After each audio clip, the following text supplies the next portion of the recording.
I never imagined myself as an action hero. My dreams were rooted in the grand stages of London, playing complex women in classic plays. I loved the subtlety of language, the quiet moments between characters. Acting was my refuge, especially after struggling with a childhood stutter. On stage, my voice was finally free. That challenge taught me resilience and the power of transformation.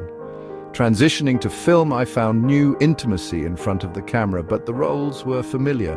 Witty assistants, troubled queens. I cherished those experiences, but a part of me craved a new challenge. I admired actresses who combined emotional depth with physical strength. Could I do that? Could I become a woman of action?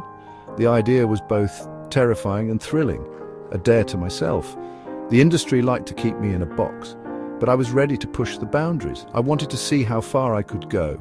It was time to break out and redefine what I could be. The journey was just beginning. Breaking out of that box was a battle. Hollywood had a set image of an action star, and I didn't fit it. I had to seek out roles that challenged me, even if it meant saying no to comfort. Looper was a turning point. Sarah was fierce and grounded. I fought hard for that role. It was the first time I had to prove I could handle the grit and physicality. Then came Edge of Tomorrow. Rita Vrataski was a legendary soldier, and the pressure was immense. Doubt was everywhere, inside and out. I realized I couldn't just play an action hero. I had to become one. I trained harder, pushed further, and transformed myself. It was about proving to myself that I belonged there. The fight wasn't just for the role, it was against my own limitations. Each step forward was a statement. I'm more than the box you put me in. And I was just getting started.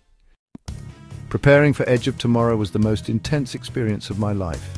My days were filled with weight training, sprints, and martial arts. My body ached, but I grew stronger. The exosuits were 85 pounds of metal.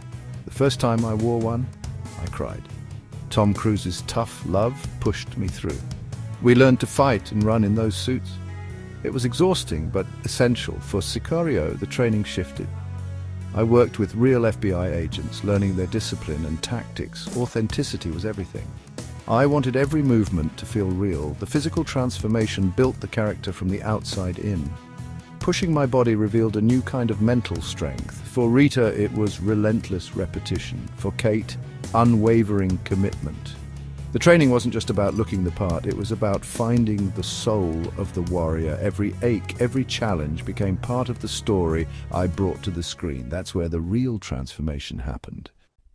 Creating these characters was never just about toughness. I wanted to show that strength can be fierce, but also vulnerable and real.